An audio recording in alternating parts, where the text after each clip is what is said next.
Hello, hello. This is day 2 of the Find Your Brand Voice workshop. Welcome. I'm just getting myself situated here. I'm so excited to be doing day 2. Thank you guys for joining me. And I have to say, if you're making it to day 2 and you're making it live, big congrats to you. I always find that it's harder to show up the second day than it is the first day. And so if you have taken the time out of your day, committed, shown up, props, I applaud you. It's amazing that you're here. And you know what? Congrats for upholding a commitment to yourself, because at the end of the day, you're the one benefiting from tuning into these sessions, from attending this workshop. I love to have you here, obviously, but at the end of the day, you're the one who is showing up and doing the work on your brand. So I really applaud you for doing that. And if you're actually tuning into the replay, I applaud you for that as well. You know, I am a replay person. I'm really bad at catching lives. I'm just not good at showing up to things that I didn't schedule myself. And so I love to catch replays for courses, for masterclasses, for workshops like this. So if you are catching the replay like me, I welcome you and I congratulate you as well, because I think watching the replay is a huge commitment as well. You have to remember to do it. You have to take time out of your day to do it. So congrats, however you're showing up today. Congrats on showing up. Congrats on learning. I'm here to make that journey fun and hopefully show you some things that you didn't know before. So thanks for tuning in. Today, we are going to cover part 2 of how to find your brand voice. So day 1 was all about the basics, right, of building a brand. So we covered, to start, some things that tend to hold us back when it comes to building our brands. So these things often, it can vary depending on who you are and your own insecurities and limiting beliefs and things like that, but there are often commonly practiced or commonly taught practices that coaches or educators will share. And so some of those things, to name them, for example, are that you need to have a niche, you know, that it's hard to build a brand without having a niche, and that niching down is really critical in order to being successful in business. So that's one that I hear a lot, in my opinion, is a myth. I have seen businesses be successful without having a niche. I have found success without having a niche. So in my opinion, this is a myth, but I do want to name that. And we did unpack that a little bit yesterday, of how that can make you feel, and why that ultimately ends up holding us back from, you know, expanding to our full potential and building a brand that really connects with people who are meant to work with us. So that's an example of something that tends to hold us back sometimes when building our brands. You know, some other common insecurities or limiting beliefs that I hear are personality related. So yesterday, I think we touched a little bit on being introverted or not wanting to show up on camera. This is something that I relate to a lot because I'm not a big social media person. I don't like being in the spotlight. I don't like being the center of attention. So you can imagine me showing up to this live. It took practice, it took time, and you may feel like your introvertism, if that's a word, but your desire to be introverted, to keep things private, may hold you back from building the brand of your dreams, or may hold you back from being successful in building a brand. And I'm here to tell you that that is absolutely not true. I know a lot of introverts who have built successful businesses. I am an introvert and I have built a successful business. And you know what? I do show up in front of the camera, but you don't have to do it this way. I know a lot of people who don't do it this way. And on the flip side of that, you know, if you don't identify with being an introvert, but maybe you do identify with being an extrovert, and you feel like maybe that holds you back in some way, I'm here to, you know, break those myths and break those limiting beliefs as well. My first branding client actually was a wedding photographer, and she had an amazing business. She was the most bubbly, outgoing, really warm energy, just really inspiring person to work with. You would just go to the set, she would be talking like a million miles a minute, just like really loose, made you feel really loose and comfortable in front of the camera. And you know, something she said to me during one of our sessions was, she was like, I don't know if I'm too much sometimes for people. And that was her insecurity. She was like, I know I'm a lot. I'm like super bubbly. I'm super outgoing. I'm really silly. I love to have fun. I love to laugh in front of the camera, but I don't know if this is like too much for people. And she really shared, you know, growing up and going through grade school, how sometimes her energy was actually off-putting to people that maybe she was in class with or in school with. And I want to share that and name that for you all, because I know that depending on what kind of person you are, what kind of background you come from, we all bring different insecurities and limiting beliefs about who we are into our businesses and into our brands. And the examples that I'm sharing are just to give you, they're just examples, right? They're really just to give you examples of real people who have felt a certain way. But whatever your experience may be, however you relate to these examples, know that your experiences are valid, and all, you know, we all have insecurities, and your insecurities are probably going to be slightly different from mine and from the examples we shared. And just know that whatever your insecurities are, these do not have to hold you back from building a brand or even from being the face of your brand. As artists and creatives, which I think a lot of us are, we're often the face of our brands. And so it is tricky sometimes to decide how much of ourselves to share or how much of ourselves to bring into our brands. And I promise that you can build a brand without like sharing your personal life all over social media if that doesn't feel good to you. You can build a brand without scaring people off with your energy if that's something that you're worried about. You can build a brand that really speaks to people who connect with you, who are looking for what you have to offer. And how you do that is communicating your brand purpose. And so that's what we covered yesterday, is what is your brand purpose? How do you communicate that? How do you identify that? And why is that so important to be communicating to your audience? You know, why is it so much more important to communicate your purpose versus communicating about what you're selling, what your products and services are, and really being clear on what the difference is between selling the what and selling the why, which is your purpose. So that's all from yesterday. And we spent an hour on that. So if you're interested in any of those territories, I would go back to the video from yesterday and definitely check that one out. It's a really good overview of really like the basic foundational principles that I think are really important when you're starting to think about your brand. Unpacking all of those, you know, myths as it relates to branding, and then understanding how you can harness your own beliefs, your values, your personality to articulate your own brand purpose. That's so important because your purpose is why people want to work with you.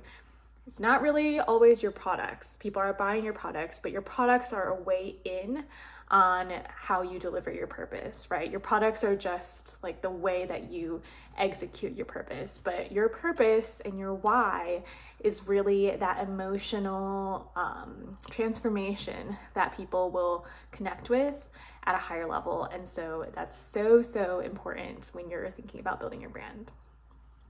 So today we're here to talk about the next step. So now that you have identified your purpose and you know what a purpose is and you know why it's so important, the next step is actually to put that purpose into action. What I mean by that is a lot of people think, okay, I have a brand, I have a purpose, like I have a brand message, right?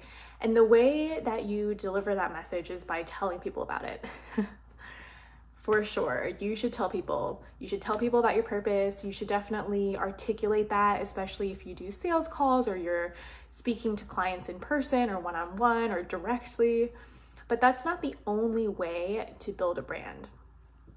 I am of the mindset that actions speak louder than words. And I am here today to really unpack how you can embody your brand purpose in the way that you build and structure your business. So aside from just straight up messaging and copywriting and, Instagram caption writing and creating content that really shares and amplifies your purpose, how do you actually build and structure your business in a tangible way so you can embody your purpose in everything you do, and you don't have to always be like pushing that message and saying it to people? That's what we're going to cover today. So congratulations on being here. Some ground rules, again, just to kick off like we did yesterday. Like I said, all of our experiences with our brands are different, and all of our experiences with our brands are totally valid. So if you are listening and you may relate to some examples, not relate to others, I encourage you to practice discernment on what you relate to and what you want to take away from this workshop. That is my number one tip to business owners, is really be real with yourself about what feels good to you. Feel free to take away what you want from this workshop and to leave the things that just feel heavy or don't really resonate. Today is all about sharing what I like to call a framework for how you can go about thinking through your business and your business strategy in order to build a business that really aligns with your brand. So I'm not going to be telling you how you should write your strategy, because I think that's your job as a business owner. It's your job to write your own strategy. But I will be sharing with you a framework from which to look at everything. And so just keep in mind that I'm going to be going through the framework and sharing examples. And you may resonate with some examples, you may not resonate with others. I share examples to really help bring some things to life and give you some things to react to. But if you have different experiences, feel free to share those. And just know that this is like an open invitation to take what you need from this workshop and to leave the rest.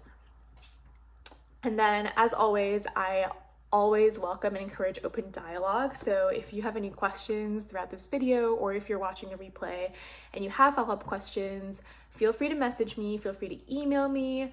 I welcome all of that. And I love to get questions and answer them. I know that it's impossible really, right, for me to show up in this hour and just intuitively know everything that's on your mind. So I'm sharing what I think is going to be the most impactful for you. But if you have specific questions about your business or specific questions about things that I'm mentioning and you want to follow up, I totally welcome that. My door is always open and I love chatting. So feel free to shoot me a DM or post in the Facebook group, whatever is easier for you. All right. So what are we covering today? So today is all about a framework, right?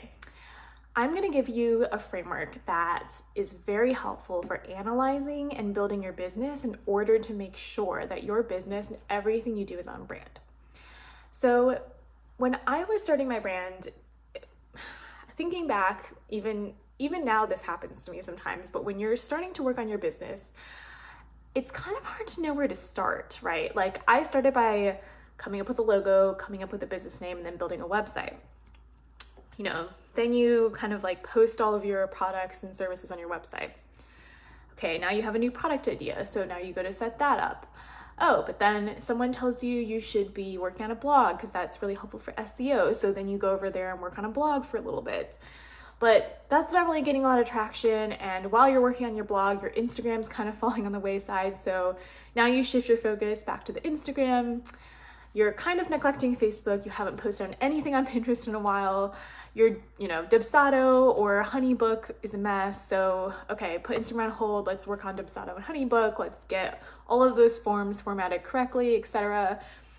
Should I be working on my blog now though? I thought someone told me that my SEO needs work, and so maybe I should be working on my blog. So maybe after I finish Honeybook, I'm gonna go over there. And oh crap, I haven't posted on Instagram in a week now. Maybe I need to post on Instagram. So tell me if this relates, right? Tell me if this lands. When we are a solopreneur or we're the business owner and we're wearing all the hats it's like, holy moly, like where do I even go in my business? Like there's so many areas to work on all the time. It's hard to not just put out fires, so do whatever is most urgent, right, from a client perspective, but B, get distracted. I am a master at dabble a little here, dabble a little there, like work a little on this, a little on that, and constantly kind of be juggling different things and have my attention being diverted to different parts of the business.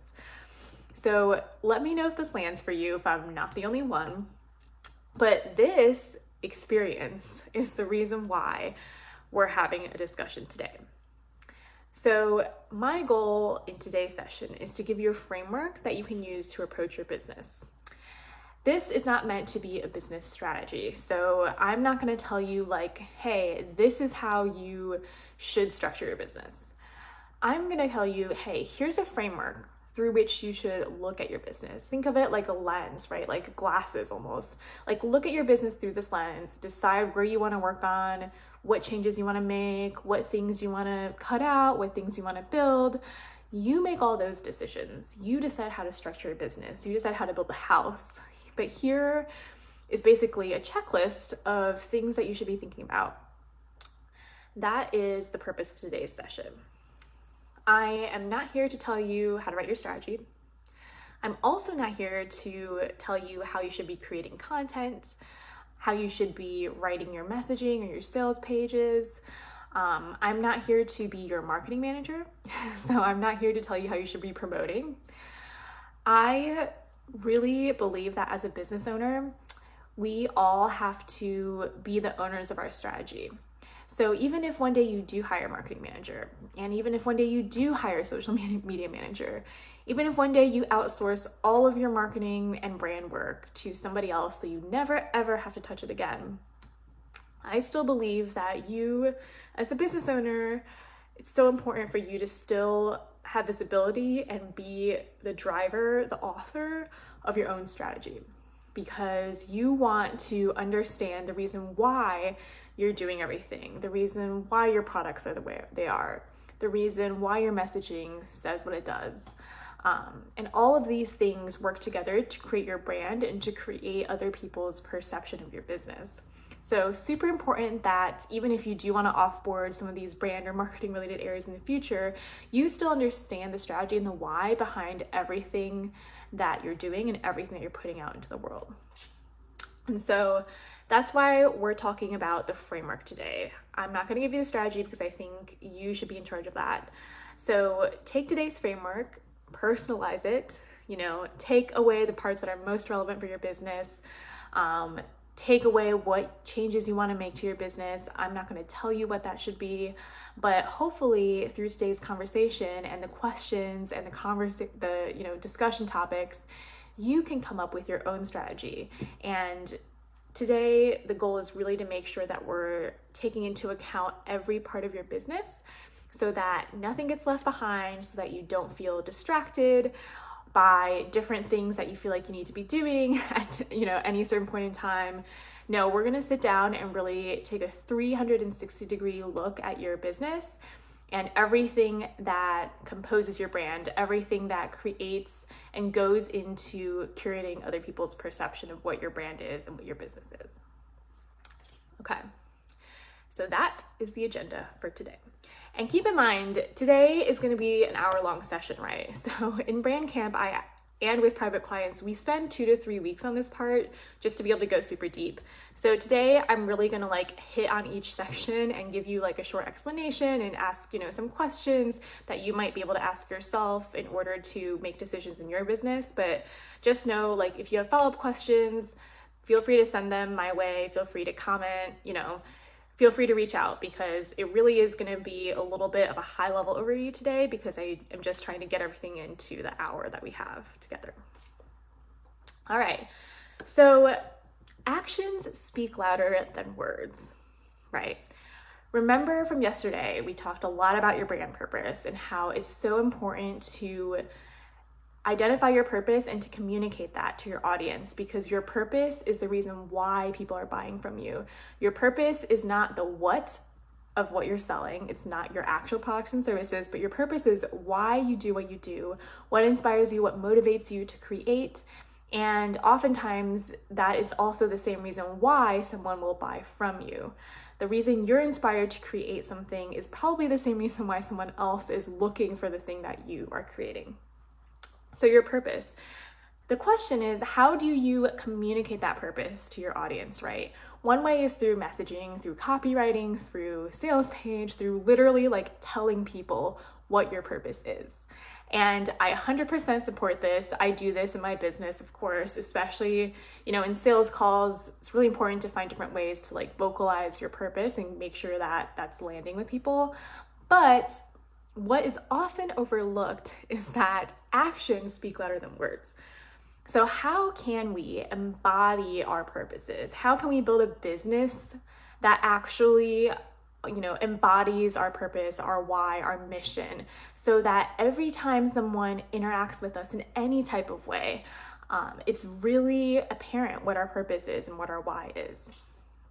So think about a famous brand, a brand that you admire, a brand that you feel like has a really strong equity. Think about one. I'm going to use Apple as an example because I think Apple is a really well-known brand and I think they have a very strong brand, super differentiated. So Apple, for example, what do you associate with the brand Apple? So for me, when I think of Apple, I think sleek design, really minimalistic tech, right? Tech products. I think expensive. I think that it's trendy and cool. And having an Apple product makes me feel kind of like sophisticated and cool and creative. I find that Apple products work really well for creators and for creatives. And so that's what I think of when I think of Apple. So what feeds into these perceptions, right? What feeds into my perceptions of Apple? Well, obviously the product. So having an Apple phone, having an iPad, having a MacBook, these products themselves actually shape my perception of Apple as a brand, right? The design of the products being sleek and minimal as they are, how functional the products are. One example I always like to bring up when I think of Apple is this closed loop system that they have, right? Where all their devices talk to one another, and it's kind of hard once you get hooked on the Apple train to not like go all in because all the devices are connected. When you have an iPhone, after a while, like for example, with this newest edition, you no longer have like the earphone jack or the charger is different. So every time you upgrade, you are fully investing yourself in the total Apple experience. Like they totally create a 360 experience where you have to buy not only the phone, but also the headphones, the charger, everything. They're in control of the full experience. So it's a very assertive, almost commandeering type of brand experience, but very sophisticated, super luxe. Once you go Apple, you kind of have to go all in. So that's what I think about when I think of their products. And you can see how the actual functional products themselves are informing my perception of the Apple brand. So what about prices, right? I mentioned that, expensive cost comes to mind for me when I think Apple. If any of you guys have iPhones, then the experience of dropping like $1,000 on a phone. It's a lot of money for sure. You do get the impression, I think, that you're paying for quality. So especially with something like a MacBook, it's definitely an investment. It's so much more expensive than a PC, but you really do feel like you're buying into super great tech. You're buying into tech that is going to be a great tool for you, especially if you're creative or an artist. So you do feel like you're investing at a high level, you're getting back something at a high level, but it is an investment. And the packaging, right? Whenever you buy something new and open it for the first time, my breath is always taken away by Apple packaging. It's always super minimal, really sleek. Just the case, the way the way everything fits together, just like so perfectly, the clean lines, so minimal. Everything has a little spot inside the case. I keep my Apple phone cases because I just think the packaging is so exquisite. So if there's any other people who do this, tell me I'm not crazy, but packaging is totally part of the Apple experience. Just such an awe-inspiring, breathtaking, it's almost like a work of art that you're opening. And when I think about the buying experience too, I think of Apple stores, right? How much that is an experience in and of itself, how the Apple store is really like a showroom. It's almost like shopping for a car, like in a car showroom, where just everything has a place, and the room is just so clean and sleek, and all the counters are really just so well designed, and every piece of tech has its own spot. Everything is so spread out, very like luxe experience. I also think of how crowded the Apple stores are sometimes, right? Like when you go, and I think this is a little bit different now with the pandemic, but when you go and it's just like so crowded, and you're waiting to talk to like the Apple tech so he can tell you about your dead battery or whatever reason that you're in the store, and you're waiting for like an hour. So, you see how all of these experiences contribute to how I perceive Apple. Like the way that I experience their store and the shopping experience and the experience of actually opening their product, that contributes to my perception of the brand. That makes me think of Apple as like a brand that puts out great design, as a brand that puts out products for creatives. Like all of these things really contribute to the way that I perceive Apple as a brand. And that's what we're going to talk about today. Everything that you put out into the world works together to build people's perception of you and build people's perception of your business. And that's what a brand is. A brand is just the way that people perceive you, and it's the way that people perceive your business. And you can curate that perception, right? You can affect the way that people perceive your brand and perceive your business by being really intentional, being really purposeful about what you put into the world for people to see and respond to. So that's really the main crux of everything that we're talking about today. Now that you have your brand purpose, how do you intentionally curate everything that you put out into the world so that your brand purpose comes through not just in copywriting and messaging, but it comes through in every aspect of your business? Because everything you put out into the world, not just your messaging and communication, but everything you do in your business, everything contributes to your brand and contributes to the way that people perceive you. Like think about if Apple sold things for a really cheap price instead of the really expensive price that they do sell for. How does that change your perception of Apple as a brand, right? It changes. It's a little bit different. So pricing factors into the way you think about a brand. Pricing factors into the way that people perceive you and your business.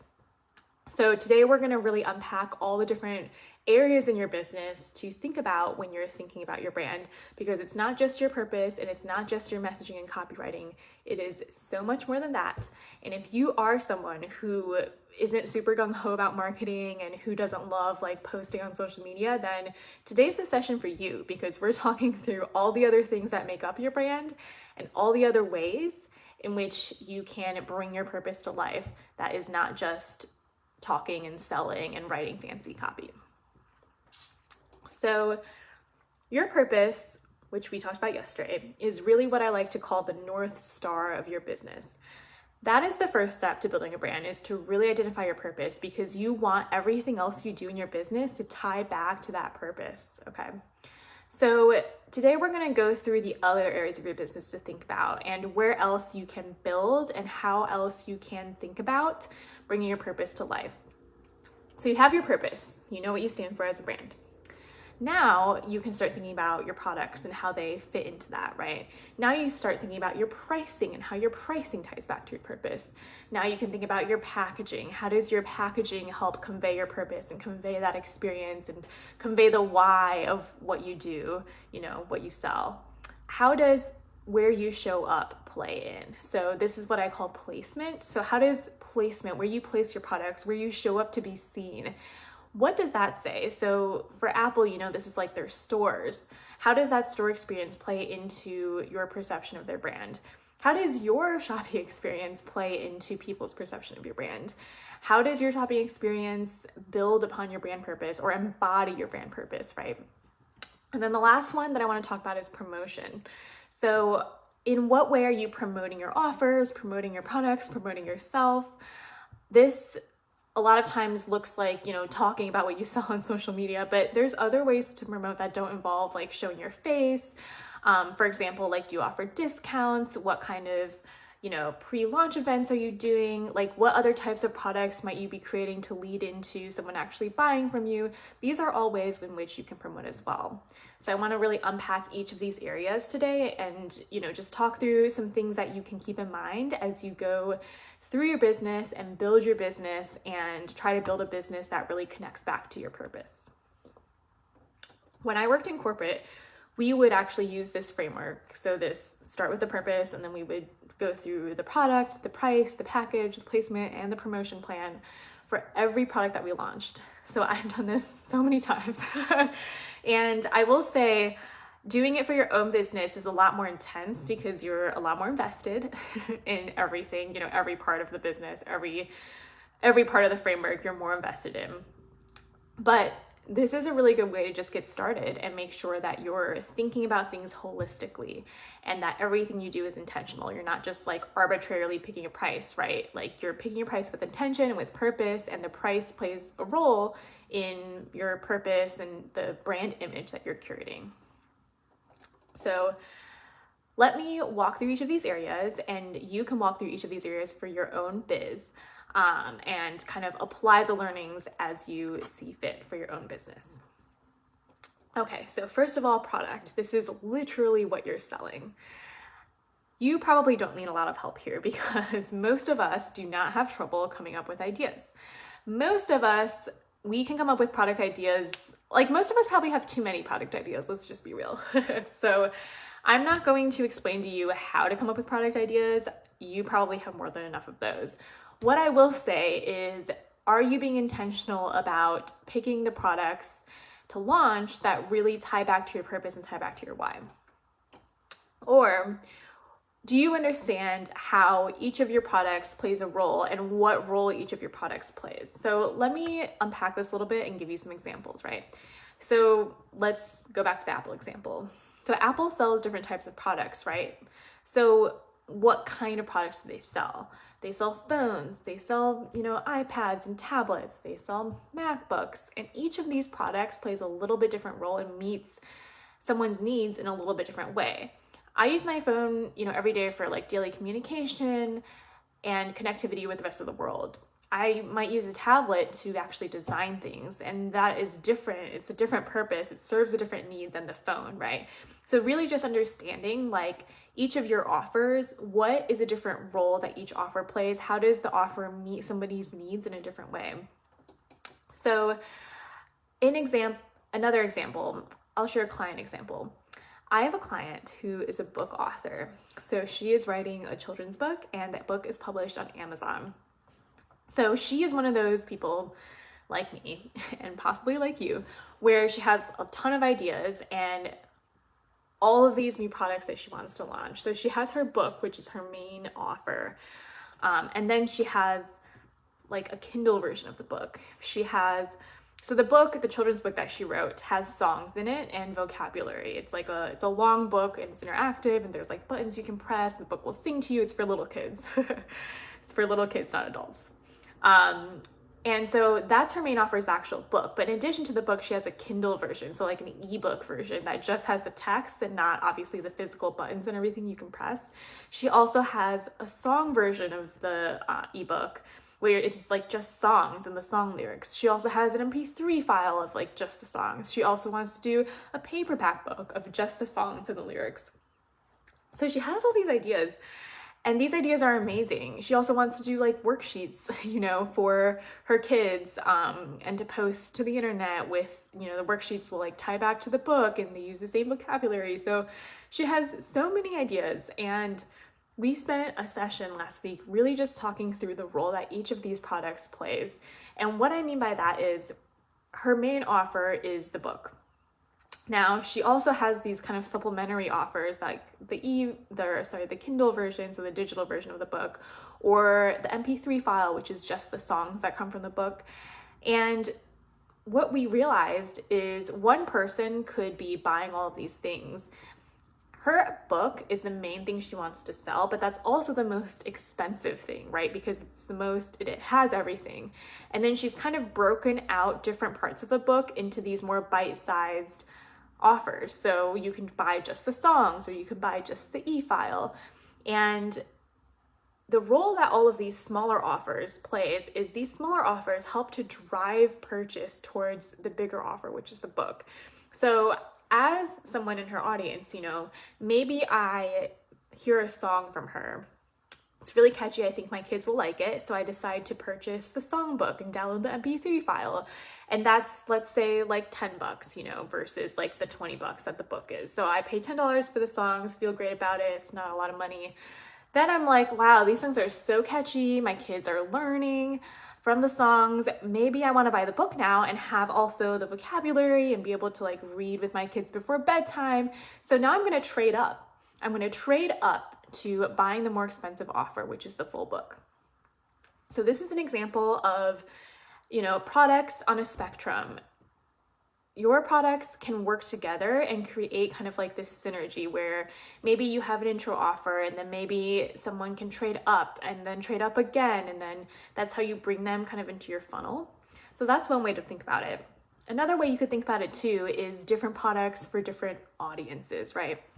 So for example, maybe you're a coach and maybe you have a course and you have private one-on-one coaching. And maybe these two offers aren't meant to trade or feed into each other, right? Like maybe your course and your one-on-one coaching are completely different audiences. So your one-on-one coaching might be for people who are, at a certain level in business, and maybe they are willing to invest a certain level and they really want that hands-on support and attention.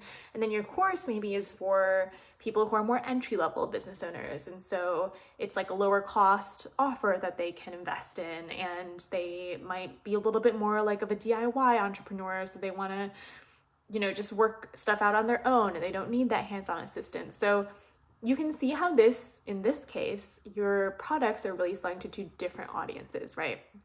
So these are a few different ways to think about your products and think about your offers. You do not have to kill any of your product ideas. It's more about just thinking through, okay, how do these ideas work together? How do those ideas complement each other? And how do these ideas ultimately tie back to my purpose and my why? And how do these ideas serve my soulmate clients, right? There is a concept that we used to talk about a lot in corporate, and that is understanding with each product what your strategy is for making a sale. And what I mean by this is, with this product, are you trying to reach a new audience, or are you trying to get the same audience to buy again? So this is what we call buy rate versus penetration. And it's essentially understanding with buy rate, it's like, okay, I've already sold to this person before. I'm trying to get the same person or the same audience to buy twice. So I'm trying to serve them again. So for example, the book example would be it's a great embodiment of this, right? So she has MP3 files for the songs. And then if you like the songs, you can upgrade to the book, which has both the songs and additional vocabulary. So that would be a great example of a buy rate strategy. Whereas a penetration strategy is where you're using different offers to penetrate more of the market or to attract new and different buyers to your business. And so the coaching example would be a good example, where if you have a course and you have private coaching, but these are really meant for two different types of people, you can see that together these offers will be able to reach more people than if you just have one offer, which reaches maybe, let's say, like half the people, right? So just a few things to think about as it relates to launching products and making sure that you're being mindful of the role that each of your product ideas plays when it comes to your overall business and your overall brand. Okay, we are running low on time, so I'm gonna go fast. So pricing. So this is easy, right? Think about the higher level why of why people are buying from you.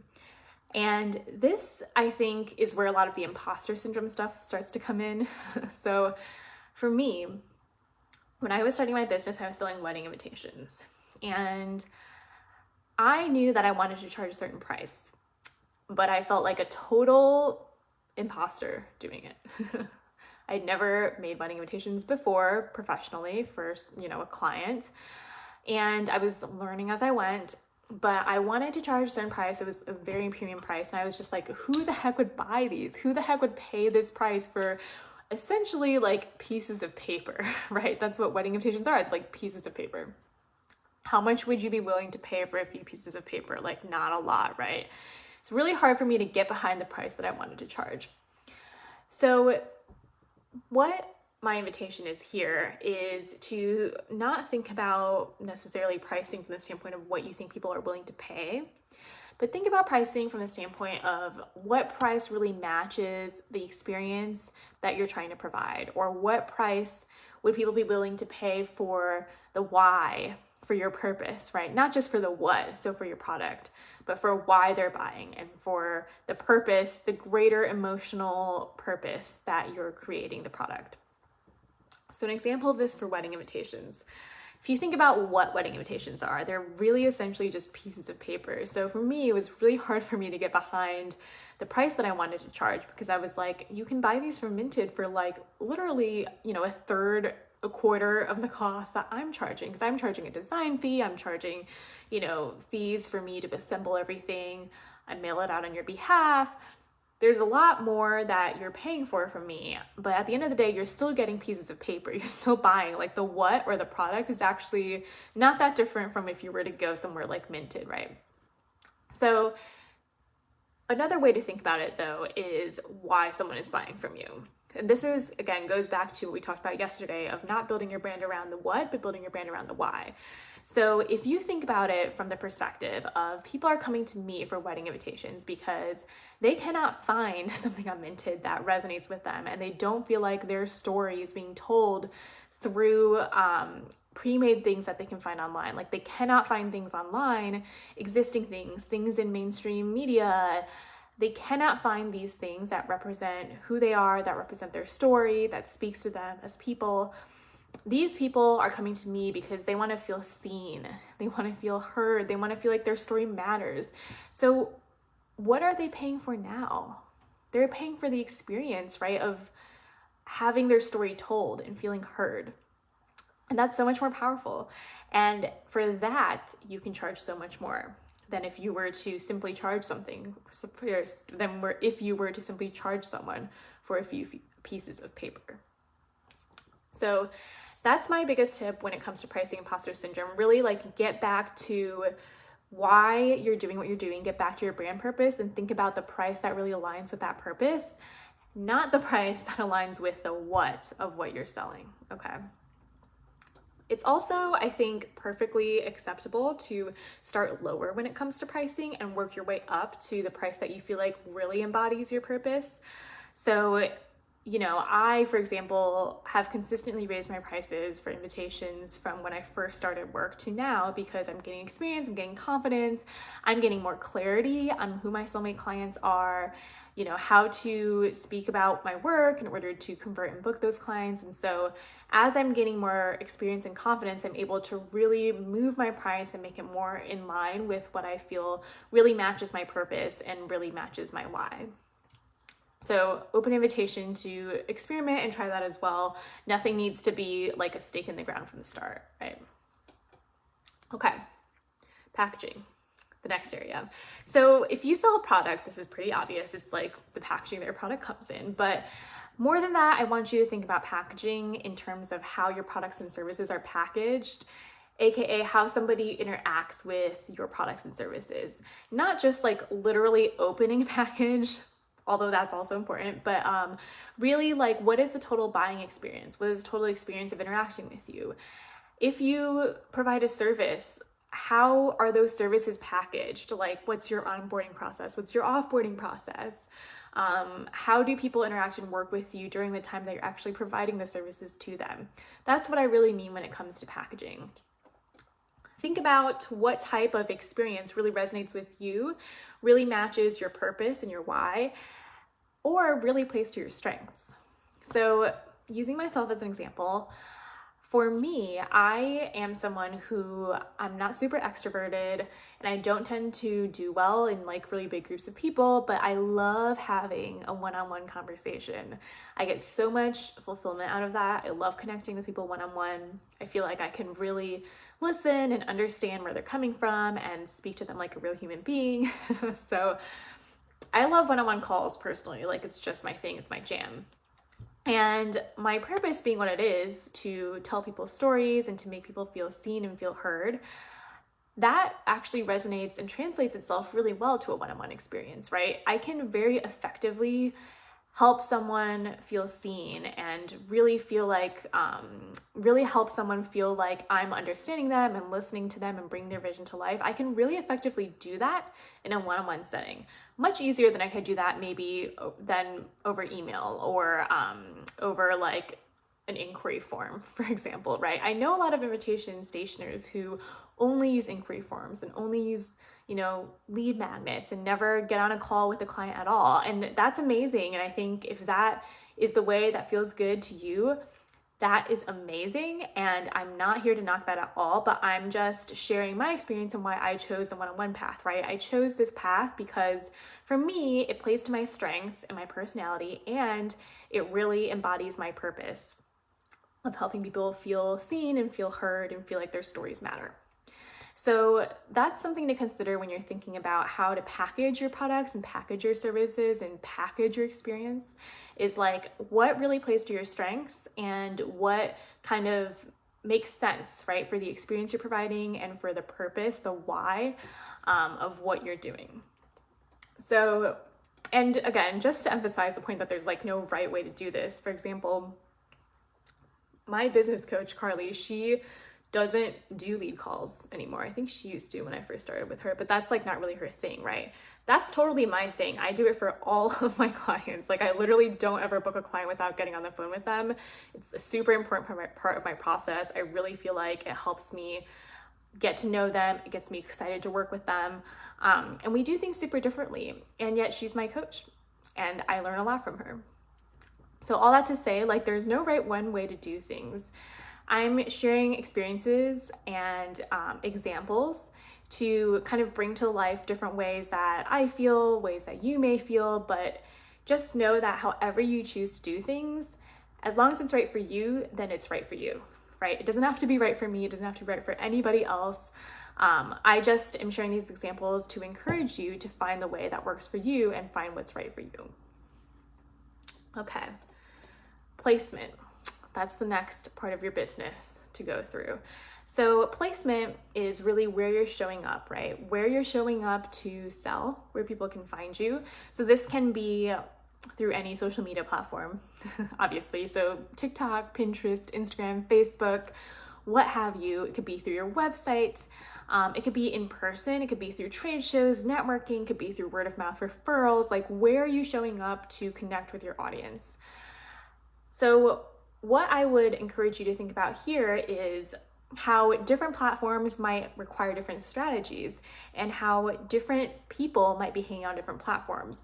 Or even if the same person shows up on multiple platforms, how does that one person have a different mindset when they're on this platform versus that platform? So what I mean by this is, let's take LinkedIn as an example. When you are on LinkedIn, you are networking professionally, right? You probably are not on LinkedIn to be like entertained or like for fun, unless it's like to stalk someone maybe. I've done that. But you're probably on LinkedIn because you are serious about connecting with someone professionally. Maybe you want a new job. Maybe you're trying to find a mentor or set up a coffee chat with somebody to learn about their career path. You're mostly on LinkedIn to be serious about, making some type of professional change or investment in yourself. Versus Instagram. I have LinkedIn and I have Instagram, but my mindset when I'm on either platform is so different. When I'm on Instagram, I'm there to be entertained. Like I'm scrolling through the Explorer, watching mindless videos of people like making muffins. I'm stalking celebrities that I watch on reality shows. Like I'm totally there to be entertained. I'm there to connect socially with people. So, sending funny posts to my friends, etc. And when I'm on LinkedIn, that is a totally different mindset. So just understanding the different platforms and how people shop and interact on the different platforms can go so far for you in just understanding which platforms it makes sense for you to be on, which platform will do the most to drive your brand purpose, to embody that brand purpose, and to convey that brand purpose to your clients, right? So really keeping that in mind when you pick your platforms. Because I also believe that you don't have to be on all the platforms in order to be successful. I think this is a fallacy in our industry, this expectation that like the more places you show up, the more eyeballs you have, and the more sales you have. I've found in many cases this to be the opposite, where if you try to show up in too many places, you actually diversify your focus and you can no longer go as deep into any of the platforms. So for myself and also for clients, I've seen that showing up too many places can actually feel really overwhelming and create kind of like that mentality that I was describing in the beginning, where you're like working a little here, you're working a little there, you're trying to do all the things, you're not super focused on any one thing. So if you are thinking of showing up on multiple platforms, my biggest tip is to repurpose content. To try to repost like the same pieces of content as many places as possible to avoid that work of having to recreate things. But also just know it's totally okay to master just one platform at a time, or to master one platform, get that really under your belt before moving on to a new platform. I think the expectations are just so high for us to be showing up everywhere, and that is not always the most productive or helpful way to go about building your brand. Okay. And then the last area of business to keep in mind when you're building your brand is promotions. So how are you promoting your offers? Are you doing price discounts? Are you showing up in stories? Are you doing giveaways? Like in what way are you promoting your offers? And again, here the tip really is to think about your purpose. Think about what might make sense for your soulmate clients. Think about why people are seeking your offer and what makes the most sense to help answer their why, right? So if you're selling something that's like super luxe, let's say an iPhone, does it make sense to do a really steep discount, or does it make sense to do a giveaway? Or is there another way you can promote that makes more sense, that keeps intact that kind of like luxe, premium, high-end vibe that you're going for and that you're creating with your brand? So just keeping all of that in mind when you make your decisions and your choices about how you show up, how you promote, and what you're actually saying and communicating to people in the decisions and the choices that you make. Okay. Wow, we made it. So there you have it. Those are really the areas of your business that I recommend focusing on when you're building your brand. Starting with your purpose and really getting clear on why you make what you make, why you do what you do, and why people buy from you. That's your purpose. Taking that purpose and really rolling it out across your business, starting with understanding how your products embody that purpose, making sure your prices are in line with the purpose, packaging, placement, promotion, all of these things are areas to look at when it comes to building your brand. It can feel like a lot to take on, and so keep in mind that you don't always have to be doing work in all of these areas at once. This is just a framework, and the purpose of a framework is really to give you a means through which to look at your business and evaluate. And so I don't mean to give you all of these areas and to be like, you need to be working on all these areas like all the time. I mean to give you these areas so that you can strategically approach your business and have intentionality and purpose behind everything you do. So keep in mind that your brand is really just the way that people perceive you. So everything that you do, everything that you put out into the world, from your products to your pricing to your shopping experience to where you're showing up, all of these things really do contribute to the way someone perceives your brand. And the goal here is just to keep that in mind. And I think this framework really helps you do that, because this framework really is a 360 of all the areas in which someone might come across your brand or come across your business in some way. So keeping these areas in mind when you're out there, building your business can make a lot of difference in just making sure everything feels really tight and connected to your brand purpose. So everything we covered today is content that I cover with my one-on-one clients. It's also content that I cover in Brand Camp, which is now open. So Brand Camp, if you aren't familiar, it's a 12-week small group coaching and mastermind hybrid experience. I actually just revamped it. It used to only be 6 weeks long, but I'm extending it. I'm actually doubling the length because I just think it's so critical to have this container in this space where you can actually take action at the end. So before, the program was half a length, and we really were only able to get through basically what I've talked to you guys about on these 2 calls. We were going really deep on a purpose and really establishing your purpose, establishing your identity, and then taking that purpose and rolling it across, your business and kind of like assessing each area of your business, from your products to pricing, etc., to make sure that all of that aligned with your purpose, going really deep in each area.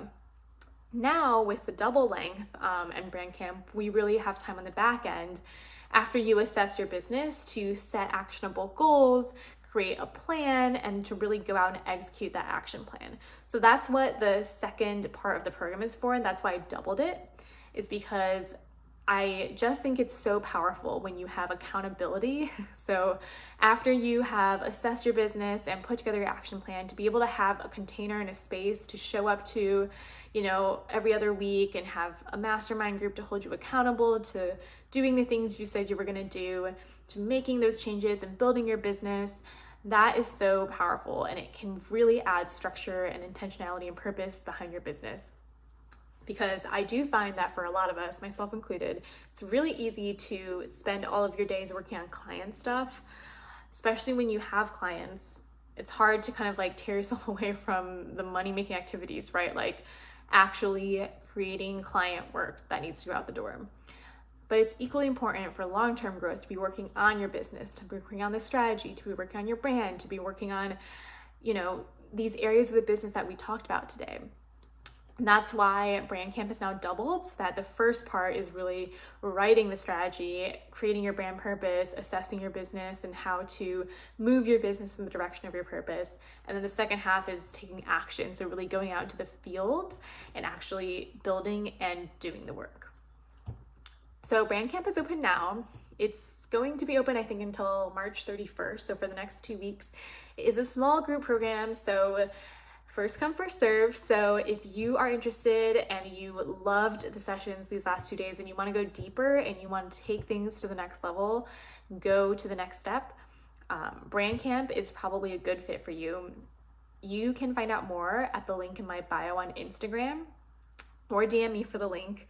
And if you have any questions, don't hesitate to reach out. Again, I love chatting, and I'm really happy to tell you, like, if I think you're going to be a good fit or not based on where you are in your business and the transformation and results that you're looking for. So definitely don't hesitate to reach out. So in closing, thank you guys so much for joining today. I really appreciate you all. It's been so much fun for me to take you through this workshop. Branding is just gives me so much joy. I love it. I love the strategy behind branding. I love the mindset behind it. And I really hope that you got a lot from the program. I hope you feel a renewed sense of purpose. I feel, that if you have any questions on anything that we've talked about, please don't hesitate to reach out. My door is always open. I love to talk about this stuff. And if you ever want to deep dive into anything, just let me know. All right. Thank you for joining. I'll see you next time.